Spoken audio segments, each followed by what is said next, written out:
I knew, as you did, as a naval officer, watching the armada that we built up in the Caribbean over the last 4 months, the boat strikes you don't build an armada for those boat strikes, but I think he's done a fantastic job of building a link, and he sends a message to the rest of the world, including China and Russia, that we are not to be messed with. The Western Hemisphere goes back to being our backyard, and get out of our backyard. Stop poisoning our kids.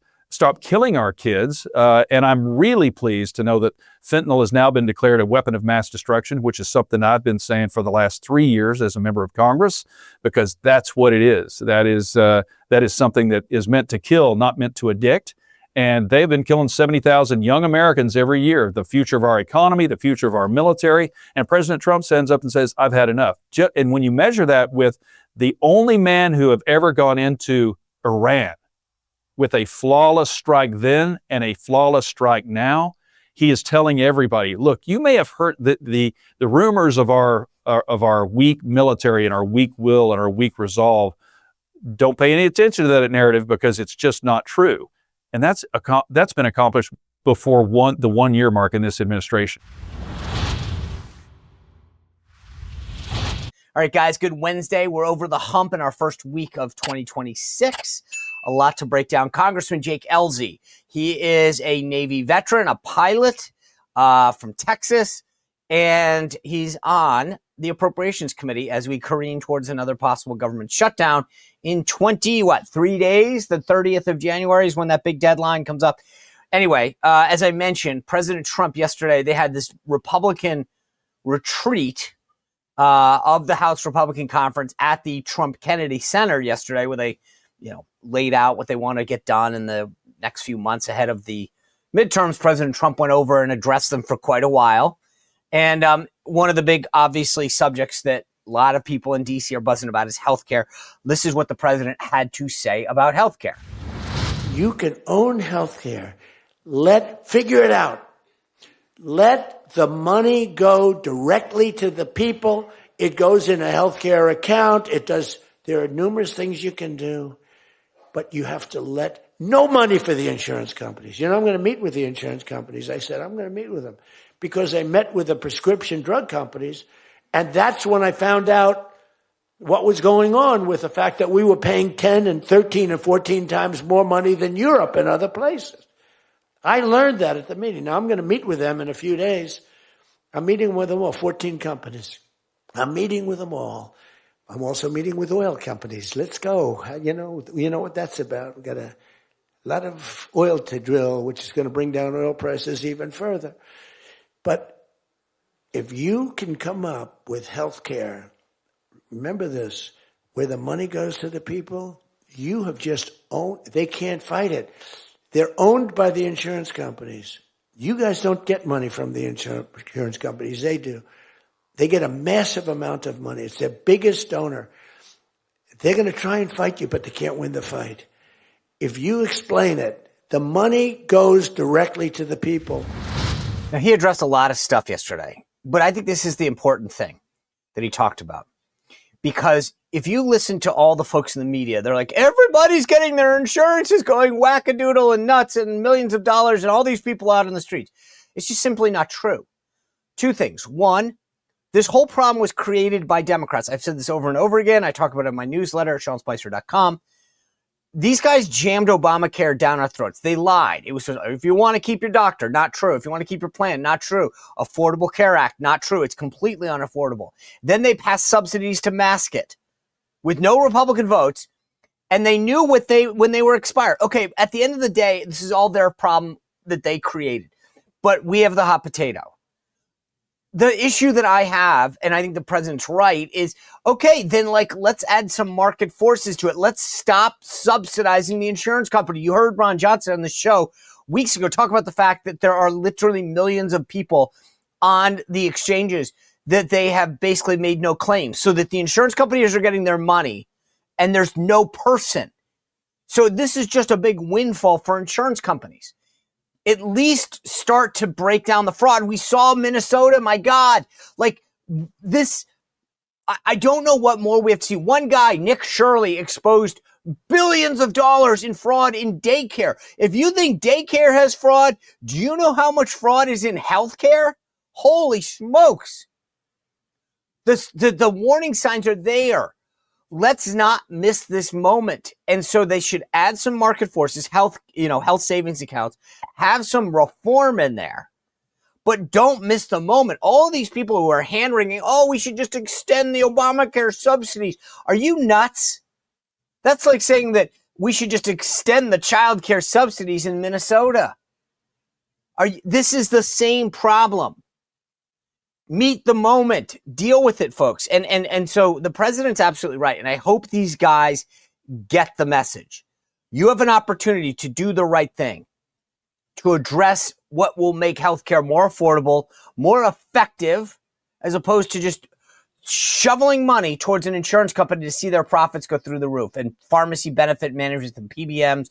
I'm working on some stuff on this, guys, because if you think what Nick Shirley did in Minnesota exposing this fraud was a big deal, and it was, then wait till you see what's really happening in healthcare, because it's so much bigger. So much bigger. Now, the president spoke on a range of issues. Obviously, Venezuela, he talked about oil and the meeting with the oil executives. But there was a moment in this speech yesterday that I wanted to just make sure you saw, because it didn't get a lot of pickup. And I thought it was funny because he had a light moment in there where he talked about, the Trump dance. Bum, bum, bum, bum, bum. And he talked about how the first lady reacted. And I don't think it got a lot of play, so I want to show it for you. Take a look. By the way, my wife hates when I do this. She said, she's a very classy person, right? She said, it's so unpresidential. I said, but I did become president. She hates when I dance. I said, everybody wants me to dance. Darling, it's not presidential. She actually said, could you imagine FDR dancing? She said that to me.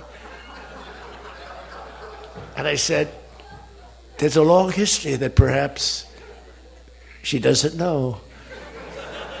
Because he was an elegant fellow, even as a Democrat, right? He was the attack by Japan, he was quite elegant.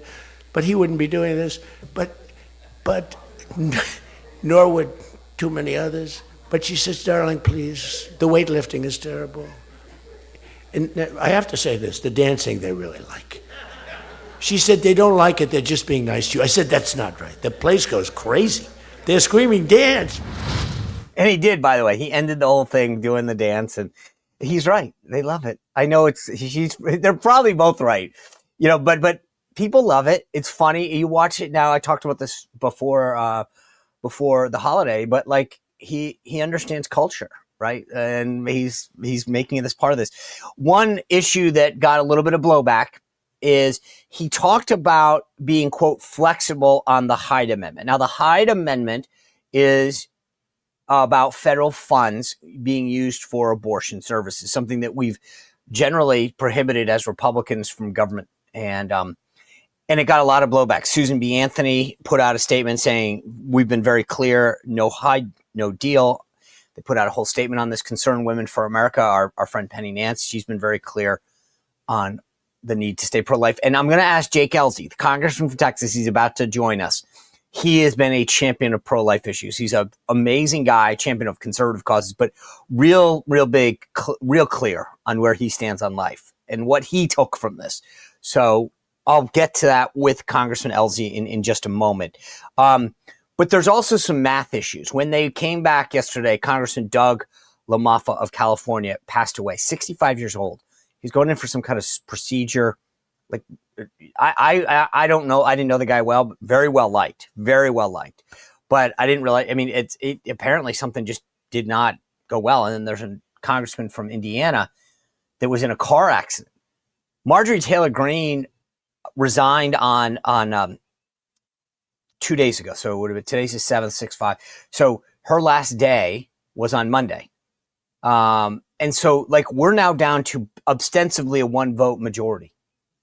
And that's a big deal when it comes to this. The president was very clear yesterday, by the way, about, hey, if we lose this majority, it's impeachment city all day long. So I'm just telling you that the agenda is tenuous. We've got 30 days, 23 days, because the 30th of January, which I got the 30 from, is when the government funding expires from that last deal that we went through the whole shutdown for. And you got the Obamacare subsidies that the Democrats are trying to whatever, and we need 60 votes in the Senate. So we got all this stuff happening and a big midterm coming up. Like I said, I'm going to get to all this with Congressman Jake Ellzey in just a second. But yesterday, this conversation that I had with Tim Parlatore was mind-blowing. I hope you guys who didn't see it go back and watch it, share it with folks, because it was mind-blowing. One big issue that we talked about at the end that got a lot of attention was this Senator Mark Kelly, Seditious Six video and Pete Hegseth's decision to investigate him whether or not, as a retiree, he should stay in rank and grade. This, by the way, was interesting because then I saw this clip of Jon Stewart interviewing Mark Kelly. I want to play it for you. Take a look. It's not complicated. If a reasonable person would think that this thing that they are asking me to do is illegal, you have an obligation. It's not an option. You have an obligation not to follow those orders. So are the boat strikes illegal? Well, so I've been asking this question for a long time. I'm on the Armed Services and the Intelligence Committee. Right. They have some complicated legal rationale, 40 pages of why these are legal. It's questionable at best. And by the way, that's my... At first it was fentanyl, then it was cocaine, then it was about regime change, then it was about oil. I understand. So, but what do you see my point? You yourself I totally are saying, see your like, point. I don't. But I don't know. Our point is to members of the military who don't get reminded of this often. When something is clearly unlawful, you have an obligation not to follow those orders. It's a pretty simple thing. And we've seen in our history multiple times when even under those circumstances, members of the military have done stuff that was clearly over the line. We did not want that to happen. Under the Obama administration, they did extrajudicial killings of an American citizen through drone strikes. Like, we criticize that. That's my point is there's enough gray area. You see that? If Jon Stewart gets what he has done, then everyone else should. Jon Stewart's a leftist. He basically saying, hey, you sow distrust among rank and file troops that as Tim Parlatore put out yesterday, the presumption is the order is legal. And now you're basically sowing this concern among people. Is it legal? Is it not? And by your own admission, you're saying it's a gray area. That's the point. The point that Tim was making yesterday that's so important to understand what Mark Kelly did through those actions. By the way, I appreciate everybody who's tuning into the Huddle every morning. I'm loving this thing. 8:30 in the morning live. You can always go back and watch it. It's on the live section of my YouTube channel, and it's available as a podcast anywhere. If you just go to @the DC Huddle or thedchuddle.com, you can sign up for the newsletter. Thanks for everyone who's doing that. Before I bring in Jake Ellzey, though, guys, over Christmas, the Spicer family had a Boll and Branch Christmas. I literally took a picture. I'll put it out at some point of just the stocked boxes of Boll and Branch sheets. Everybody got Boll and Branch sheets. It was unbelievable. I have them. And then I was like, I'm giving them to everybody. And everyone, I mean, mother-in-law, mother, sister, brother, everybody got Boll and Branch sheets. And they were so super excited because when you get the signature hem sheets at Boll and Branch, they're buttery soft. These things are cooler. Like if you're someone who gets hot at night, you will love them. They get softer with every wash. I just got the waffle blanket because I can't get enough of this stuff. And it's such a great addition. It's like I've got the sheets and the waffle blanket goes between the sheets and the comforter. It's just such another great Boll and Branch edition. I'm telling you guys, if you want like that really high-end hotel feel for sheets, Boll and Branch sheets are the way to go. They're woven from the finest organic cotton by real artisans. They're breathable. They're soft. I love these things. So you now can still save if you didn't get them for Christmas because you're not a member of the Spicer family. If you go to bollandbranch.com/Spicer, and you have to enter it just that way, bollandbranch.com/Spicer, and use code Spicer. You can get 15% off. The hem sheets are amazing. All their products are amazing. Like I said, I've got the waffle blanket now. bollandbranch.com/Spicer. You have to use it exactly that way. And code Spicer for 15% off. You are going to thank me if you didn't get them for Christmas because you're not a member of the Spicer. bollandbranch.com/Spicer, code word Spicer. Without further ado, though, Congressman Jake Ellzey of Texas, a member of the House Appropriations Committee. Congressman Ellzey, good to see you. Thanks for joining us. Hello, Captain Spicer. It's good to be with you. Oh, good to have another Navy guy here. Look, the president addressed the Republican conference yesterday through a meeting at the Kennedy Center. What were your takeaways from it? Well, there's a lot going on. We all just got back from Christmas. So, right before we come back, we find out that we have gone after Maduro in Venezuela. And this is our first meeting back as a conference since we got back. And sadly, we also lost Doug LaMalfa. And and Jim Baird was involved in an auto accident, which brings our margin down to 1, which is not the priority. Obviously, Doug LaMalfa was a relatively young man and well-liked and loved by all of our conference. So there's a lot going on, both with narrow margins, with a shutdown that's looming January 30th, and a reinvigorated U.S. foreign policy, much like it was in 1989 when we went after Manuel Noriega, only far more successfully this time. Yeah, I mean, so a lot. I mean, let's kind of break all these things down one at a time, though. But the president yesterday talking about the agenda and the importance and what we need to get done. Like, I get it. You guys are just back and you're kind of recalibrating as you head into this critical year. But let's take this kind of piecemeal, if you will, right? You are a very important guy. You're on the Appropriations Committee. You're the vice chair of the Defense Appropriators. You're a Navy guy. Like, what is to paint a picture, there are 12 appropriations bills. 3 of them are done, 9 not. 1 of them not defense, which is your real bailiwick here. Like, we're now, I'm looking at the calendar. It's the 7th of January. You've got 23 days between now and January 30th. Like, and again, just as a reminder, we're dealing with last year's spending. So what's the plan, or at least what are we thinking about with 23 days before that looming deadline on January 30th? We should see a minibus come up of 3 bills this week, not defense and labor H. Defense and labor H are the hard pulls. Those are the ones that are going to be combined together that are must-pass bills. I think we'll see those in a couple of weeks. Tom Cole and all the appropriations teams, they're very quiet about what they do, and so they get these things done, and I think we'll see those coming up before the shutdown. We do have 1 week off before January 30th. We'll see if the leader and the speaker hold us in. Nobody is in the mood for another shutdown. People ask me on the last shutdown, well, who came out on top? I said, nobody. The American people lost, but none of us won. There was no winning in that. There was nothing good that came from it. And I think everybody sees that hot stove for what it is, and they don't want to touch it again. So 3 bills probably this week that I see passage, and I'm hearing from Rosa DeLauro, who's the ranker on House appropriations, indicating that they're supportive of those 3 bills. And so I anticipate, and I'm always optimistic, Sean, so I'm never going to be pessimistic about this, but there could be a rationale for staying behind 1 extra week to get this done so that the American people don't just completely lose faith in this institution. All right, you say the word lose faith in the institution. It's January of 2026. We're passing 9 of 12 bills that should have been done by October 1st of 25. Yes. I mean, look, and by the way, so like, again, 9 to go. You're talking about 3 of the ones getting done this week. That leaves 6 of the 12, including national defense.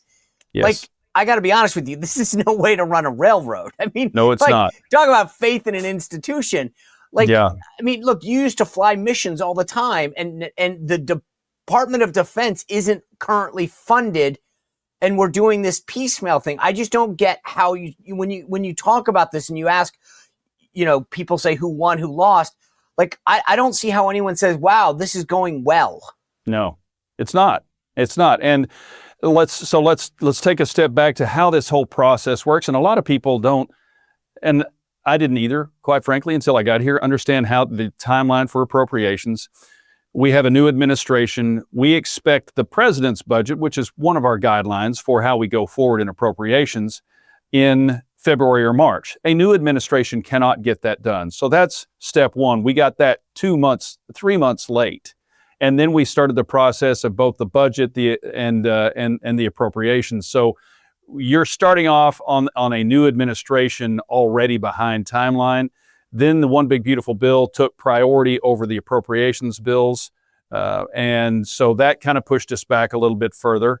But you knew that Chuck Schumer, based on his campaign, remember, this is Chuck Schumer will do anything to stay in office, including hold the American people hostage, and that's exactly what he did. And so on the Senate, they need 60. When people ask me, when is this bill going to get passed, and I'll say 60. What does that mean? Well, we have 53 Republicans. You have to get 60 to get any appropriations bills across the floor. That tends to be a deep cut for most people, but you're not wrong. And I'm as frustrated as anybody. If in my philosophy in life is, if you're on time, you're late. So getting these, we're still operating on a CR from Joe Biden years. That is unacceptable. We expect more from ourselves. The American people should expect more from us. And it's deeply disappointing to be talking about this when the fiscal year started October 1st, and now we're still talking about this now. Having said that, Tom Cole is the right guy for the job on our side. Congress wasn't really built for a one-seat majority, and that's exactly what we have right now. And getting some folks on our side to agree to some of these things is difficult too. So it's the Speaker has been pulling rabbits out of the hat for the last 2 years, many of which people didn't believe that he had, but he has, with a great deal of help from Steve Scalise, his fellow Louisianan, and someone who knows everybody's personality and knows how to get these things across the line. So I don't think anybody has the feeling that this is something we want to keep on pushing forward going forward. We need to get these spending bills passed. So is the process broken, or was it more like you said, it was like, hey, a new administration came in, they had to get their budget in order, and it was a first year thing of a new administration? From the House's side, we got all of ours out of committee on time but having said that, we didn't have any top lines to work with. We actually started work in the committees flying blind without top line numbers and did the best we could. So a lot of it comes from OMB. If OMB doesn't get us the budget on time, then we can't start on time. But who would expect, January 20th, getting the budget out in a month and a half, this $1 trillion, these multi-trillion dollar spending bills, they can't, that would be very difficult to do with being shorthanded and brand new. So I'm not placing any blame. That's just the reality of it. Any new administration does that the first time out. But we do have a timeline that we work on, and to get these things done on time, we have to get the top lines. We have to get the president's budget early on, so then we can start our work. And then we also have to get our top lines across the street too. So the process isn't broken. We were given a few set of limitations from the start. But again, the answer is always 60. Okay. Well, let's go from 60 to 1. You mentioned this. You yesterday had the unfortunate news that Congressman Doug LaMaffa of California had passed away, 65 years old. And then Congressman Baird of Indiana gets in a car accident. Marjorie Taylor Greene, her last day was the 5th of January. You guys have ostensibly a 1-seat majority for right now. And Mikey Sherrill, the Democrat from New Jersey who just became governor, she resigned because she has to be governor of New Jersey. So that bought you some time. Her replacement will probably happen in March, April. Like, just bring me into like the reality of what does that mean for you guys? You had this meeting yesterday. Is there a renewed sense of like, hey guys, I mean, you're a Navy guy, you're a team guy, you get this. Yes. Like, hey, no one person is better than the sum. Like, was there a sense yesterday with all of this news kind of welcoming you back on the unfortunate side that it was, hey guys, like, knock it off. Let's be a team for the next year. Help Donald Trump get this agenda passed. Or was it too soon? No, I think it was perfect timing. The president came in and said some very nice remarks about both Jim and Doug and set the tone early on, understanding that we've got an agenda that we have to pass before the midterms, that the economic measures that they've put into place are going to continue to improve the economic well-being of Americans, that we're all on one team, that a one-vote majority is sobering.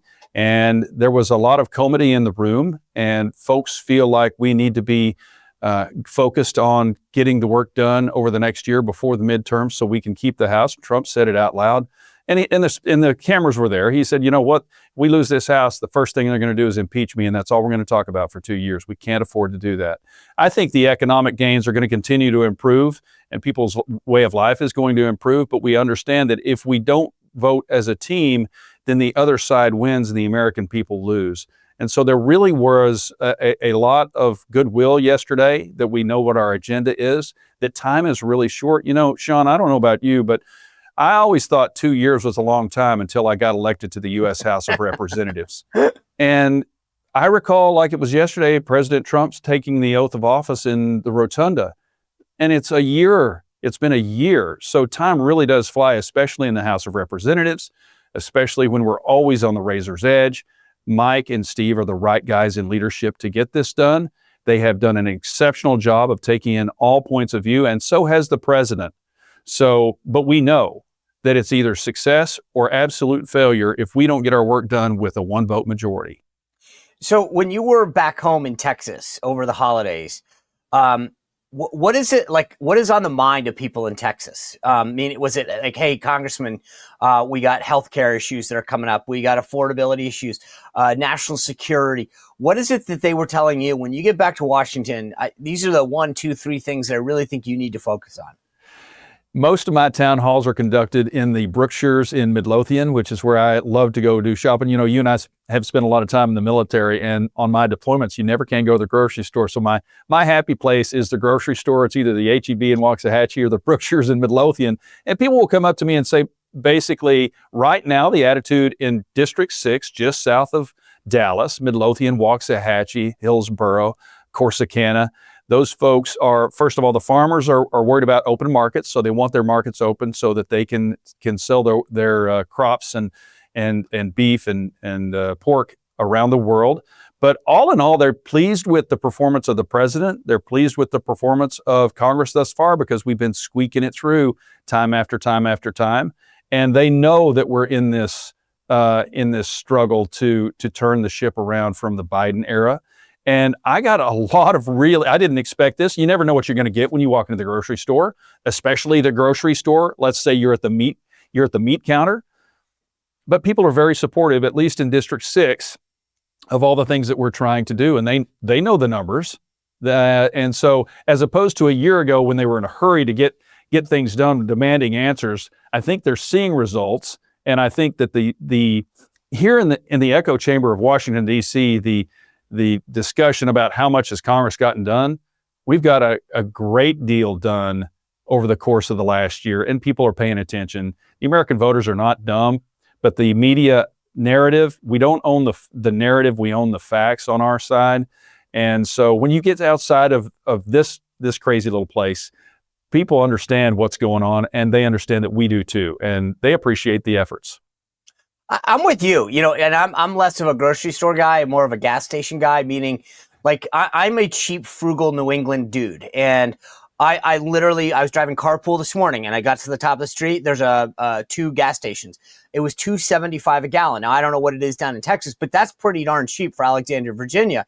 And I thought to myself, okay, like that is my North Star. If gas is high, then that means I got to, it's going to cost me more for my wife to go to work, for me to get around town, right, for the kids to get like, and I get it. Like when you go to the grocery store, some people queue in on milk or beef or whatever. And so I take your point about the media, and that sort of brings me to my other point, which is if you listen to like the national media right now, they think that everybody's freaking out about healthcare. And I think some people are. I'm sure that that's true, right? I actually have employees in my company that get healthcare. And so I pay attention to that. But for a lot of people, if they're in the military, they are on TRICARE.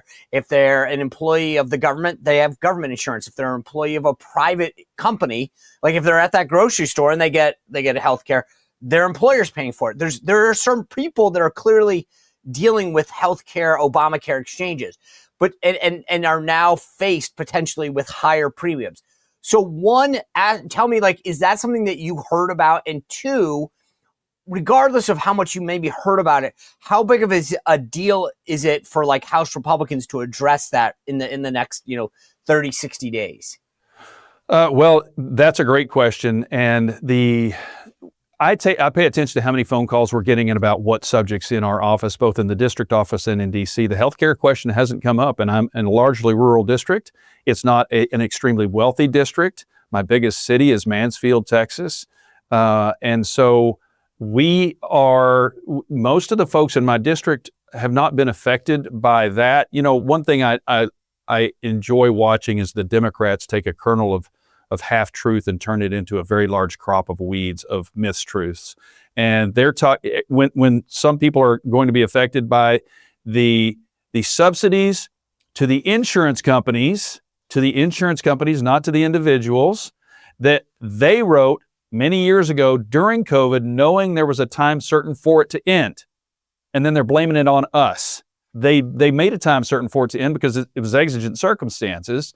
And the people that are being affected by this are not that many, but they'll say millions and millions and millions of people are losing their health care. That's just patently false, but that's the narrative. And I didn't hear one word about it. And we've gotten exactly one call in my office from somebody outside the district. And note to callers who call into my office, we know where you live. We can find out if you're a constituent or not. And my constituents matter to me. So veterans issues, the cost of diesel. But we're very proud of our Buc-ee's in Texas, and we've got one in Ennis and we've got one in Hillsboro, and that's where I've got an F-250 diesel. So that's where I go to get my diesel because I'm just like you. Right now, the price of fuel is way down. It's lower than it was at any time during the Biden administration. It's as low as it was at the last Trump administration. And that matters a lot to people because if you got high price of gas and high groceries, you're really, you're feeling the pinch. Even I do. And I don't like spending, and I remember during the Biden administration, it got up to $4 a gallon in Texas. And out in California, thanks to Gavin Newsom, they're always going to be paying $5 a gallon. But in Texas, $2.20, if you can get down to $2.20, below $2.50, people are okay because they can at least afford to go to work. Most people who work in the cities are going to have to drive 15 miles. So that matters to people like them. But they know the work that we're trying to do here. They appreciate it, and they are starting to see results. And it's starting with the fuel prices. And I think that they also love the way Trump conducts himself. And he's one of the funniest people I've ever met. And even when he's angry, there's a few people who have the gift of, even when they're angry, you sympathize and you like the way they get angry. Some people, they're scary when they get angry. Maybe I'm one of those. But President Trump, when he gets upset, he's saying what's on the minds of everybody else in the United States. He's watching the drugs come out of Venezuela, watching Maduro mock him and mock us and send poisons to kill Americans everywhere. And they appreciate the fact that he said enough is enough. Now, I knew, as you did, as a naval officer, watching the armada that we built up in the Caribbean over the last 4 months, the boat strikes you don't build an armada for those boat strikes. But I think he's done a fantastic job of building a link, and he sends a message to the rest of the world, including China and Russia, that we are not to be messed with. The Western Hemisphere goes back to being our backyard, and get out of our backyard. Stop poisoning our kids. Stop killing our kids. And I'm really pleased to know that fentanyl has now been declared a weapon of mass destruction, which is something I've been saying for the last 3 years as a member of Congress, because that's what it is. That is something that is meant to kill, not meant to addict. And they've been killing 70,000 young Americans every year, the future of our economy, the future of our military. And President Trump stands up and says, I've had enough. And when you measure that with the only man who have ever gone into Iran with a flawless strike then and a flawless strike now, he is telling everybody, look, you may have heard the rumors of our weak military and our weak will and our weak resolve. Don't pay any attention to that narrative because it's just not true. And that's been accomplished before the 1 year mark in this administration. You flew 20-something missions between Iraq and Afghanistan? Oh, I've got, we kicked off Afghanistan in 2001 when I was flying the Tomcat, flew a few then, and then in 2009 and 10, as skipper of VFA 143, I flew dozens of them into Afghanistan. So yeah, the fact that they flew 150 planes, not one got lost, not one casualty in the United States. This was, hey, I wanted to join 160th when I was a Navy helicopter pilot. I flew helicopters first, and I wanted to do an exchange with the 160th. Those folks, the Night Stalkers, I can't wait to go out to Fort Campbell and go see them. That is remarkable work.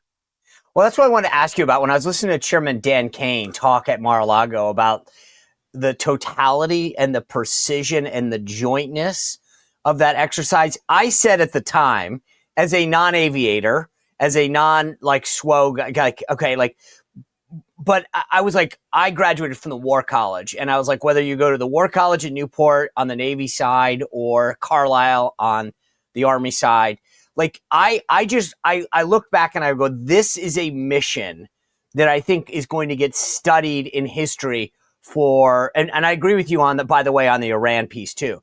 But I look at what the totality of that mission, and just give us a sense based on like your expertise, how big of a deal this thing was. If you were to put it on the scale of, failure versus success, I'd call this almost miraculous.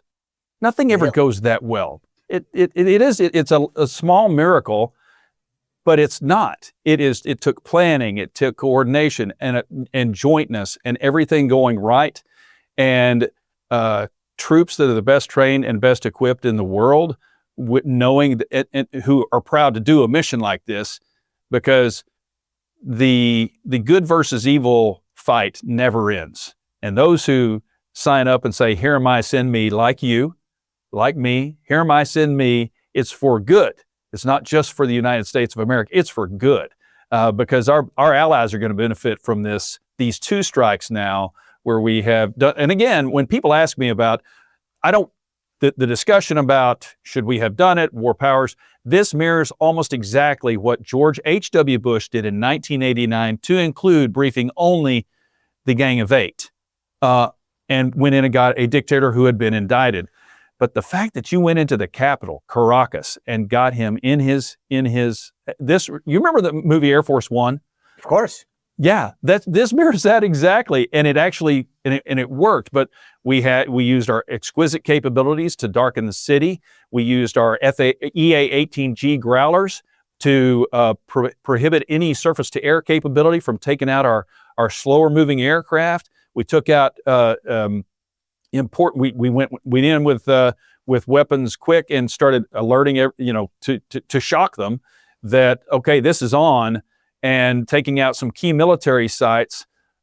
This was a perfect strike, and that almost never happens. So the only thing I want to influence the people who are watching this is that almost never happens. Don't take that for granted, but it does show the professionalism and capabilities of the United States military under Donald Trump, Pete Hegseth, Raisin Kane, all our combatant commanders, and all of the men and women serving in our military right now. It's incredible. I mean, that's why I say this is going to be studied for decades, because it's going to be like, look at the level of planning that went into this, the intricate details. But when you step back for a second, we talk about the military piece, you talk about the drugs, and you've obviously been back like 24 hours on the Hill, but like obviously a lot of members on the Democratic side were like, this is illegal, you can't do this. Do you think that like the precedent that we set in talking about taking out leaders, forget Venezuela, I get it was a judicial extradition, the guy had been indicted, but when President Trump talks about like Colombia and Cuba and Mexico, or even Greenland, do you think that makes sense? That's a real good question, but one of his gifts is he's telling you, you don't know what I'm going to do, so why don't you just take the safe way out and work with us on this? It's the same with the tariffs. Look, he used it as a negotiating point, not an end of itself. Look, if you don't play ball with us, we're going to make this very painful for you, and we can absorb that better than you. And I'm willing to absorb a little bit of pain because the American people and our economy can take it. Can yours? He's in a hurry because he knows he's got 3 years left, and he wants to get these things accomplished. And so, Maduro, that's a warning shot. How about you, Mexico? You have been harboring narco-terrorists for many, many years. Your predecessor literally cooperated with them. You're killing young men and women in the United States to the tune of $70,000 a year. How about we rethink how this works? Because he's unpredictable, and he's doing so under Article 2 powers, which I agree with. If it is an emergent threat, the president has the ability and the power to take that threat out. and if that means only brief. Now, I'm an Article 1 believer. I believe that Article 1 came first, the strength of the Congress, but I also believe that Article 2 does have legitimate powers that, especially in a world in which things happen so much faster than they did even 50 years ago, where threats must be dealt with immediately. We don't have time to get a vote in Congress. If we're going to war, which was not what this was, yeah, let's do a vote. But I think the Democrats are scrambling because it went extraordinarily well. The country seems to be somewhat stable at this point. And what are they griping against? Oh, do you want to put him back in? Do you want to put this drug dealer back in? And I told a Democrat colleague of mine on the floor before we went home for Christmas, he said, what's going on here? I said, look, we've got people, and I'm not briefed on this, so I'm not in on these briefs, but I'm assuming, having done intel and been a pilot and worked with the SEALs, that we saw the point of distribution. We had somebody watching it. We watched those drugs go from the distribution point to the docks. We did facial ID on the people who were driving those boats, and we have a direct link to Maduro. And then we're taking them out in international waters, not within the national waters of Venezuela. We knew everything about this, and we've got him tied to it. So if you're the Mexican president and you've got those links, or if you're the Colombian president and you've got those links, maybe you should stop. Maybe you should stop poisoning the American people. Maybe you should be an ally of ours and kick out the Chinese and the Russians from whatever they're trying to do. And that's the other part of this. Venezuela had been harboring Chinese and Russians for a long, long time and assisting the Iranians with their oil too. So Venezuela was a very big threat. And President Trump got rid of the head of the snake. And I think that it seems like everything's... Venezuela is a very advanced country. Those people have been suffering for years under Maduro and his predecessor, and so they're very well educated, they're very well organized, and prior to those folks, it was the strongest economy in Latin America. So things are going pretty well right now, and I think they'll continue that way, don't you? Yeah, by the way, I love the way, because I totally agree with you. This is like, everybody gets so wrapped around the axle about like, we're going to send 20,000 boots on the ground into the X country. And I'm like, dude, it's a total negotiation tactic. He scares the crap out of them. Go, do you really want that to happen to you? Because I can take you out too. I can shut off your lights too. I agree with you. Like, this is like, it's same thing with the tariffs. It's, I can cripple your economy or you can play ball. Which would you like to do? And people forget. Like, I keep telling everyone, not just the 89 point that you make about Venezuela, Panama and Noriega, but it's like, look what he did in Iran. He just went in, flawlessly executed a hit, took out their nuclear capability, and we were done. And everyone went, wow, I didn't think you could actually just pull that off. And he's like, yeah. And no one gives him credit for like a different business approach way, as opposed to, well, we always used to do it this way. And it's like, right. And we're not doing that anymore. But you mentioned Venezuela, and I got to imagine, and I apologize for my lack of full Texas geography, but are the oil guys down there excited? You mentioned the price of diesel. Like, I assume of all places in America, the folks that are in and around that you represent have got to be maybe Houston a little more, maybe, I don't know. What, are they excited about this opportunity? I would have to guess that they are. Remember, I think one thing that is important about the Venezuelan oil is it's we have light sweet in the United States.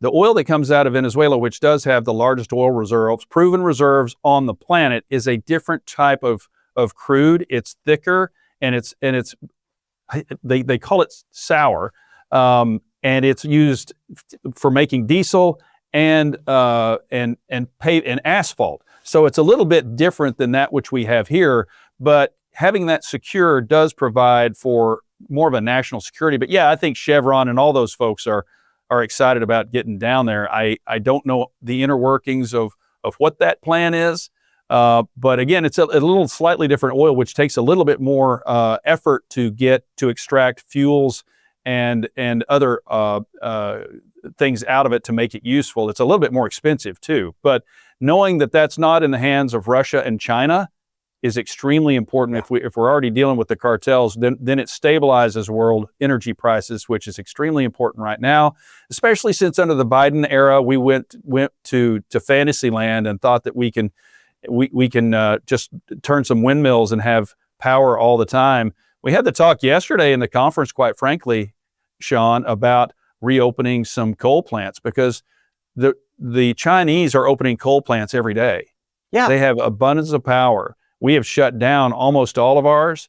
This is an all hands on deck, all different types of energy. This is a race. This is a struggle.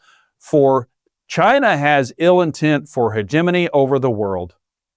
They are not a good country. They are conducting a genocide of the Uyghurs. So anybody who thinks that they're just wanting to be our economic partner, they're deluding themselves. So this is a struggle. This is a worldwide struggle for national world security and stability. Anybody who says something different is deluding themselves. And the Democrats who continue to criticize President Trump, you'll hear some very loud names. One of whom is a former veteran. One of them is a senator from Maryland. They're indicating that this is how they would do it if they were president, and they're showing us their cards that that's what they're going to run for. So, how can you criticize an absolute complete success with zero loss of American life? And by the way, we're exposing that Cuba has their hands in very, very deeply in Venezuela, since those are the people who were struggling with him, or who were protecting Maduro.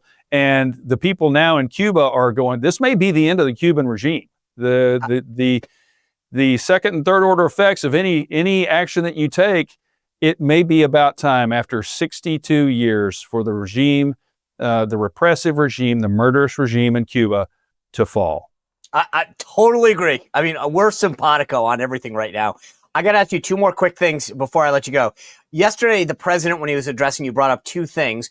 One, the Hyde Amendment. This is about federal funds for abortion. You've been a very, very strong advocate of life. Yes. And he said, we need to be a little flexible on this. Susan B. Anthony, Concerned Women for America, came out and said, this is one area we can't be flexible on. The second thing that he brought up on a totally separate subject was the SAVE Act about election integrity. Where do those two issues fit into Jake Ellzey's lexicon right now? Well, you can always count on the president to bring up something that's going to make you go, what did he say? And so the Hyde Amendment's not going anywhere. The Hyde Amendment is still safe in the U.S. House. I think the reference, and so he's got his teleprompters up there, Captain, and sometimes he uses them, and then sometimes he goes, I don't even use these things. I don't know why they're up here. And I've seen that. The ACA issue, that I think that the ACA had no Hyde Amendment protections in it from the beginning. So I think that's what he was addressing as vis-a-vis appropriations and how we've done things in the House. Hyde is not at risk. I think because he bounced around a couple of times there, and everybody went, wait, what? So the ACA stuff had Hyde not attached to it, and I think that's what they're addressing. And then the other part, the SAVE Act, he is all about paper ballots. He is not for vote by mail. He was stung by 2020, so the idea that anybody's surprised by him continuing to believe the way he does, that paper ballots are the way to go and no more mail-in ballots, as we have seen how that the left is showing that they're willing to do anything. And in a time in which they have lost their minds in New York City going with a socialist, and we're already seeing the after effects of that, do you think that if you have no designs to believe in the Constitution of the United States and the government in which and our economy, do you think that those folks are willing to cheat to win an election? Absolutely. Yeah. All right. Congressman Commander Jake Ellzey, really appreciate you being with us. Thanks for being such a great champion of conservative causes there in the House. I love being outranked by you, Sean. Maybe on the former retired military side, but definitely not on the civilian side. Thank you for being with us, Congressman. It was great with you. Great to be with you. All right, guys, thanks for tuning in. What a great show. We got a great panel lined up tomorrow and so much to break down. I'm so fired up to get to the panel's reaction to so many things that have already happened in 2026. We'll see you back here tomorrow on the Sean Spicer Show. Thanks for joining us. Well, if you enjoyed this content, make sure to like this video, subscribe, and click the notification bell to get more.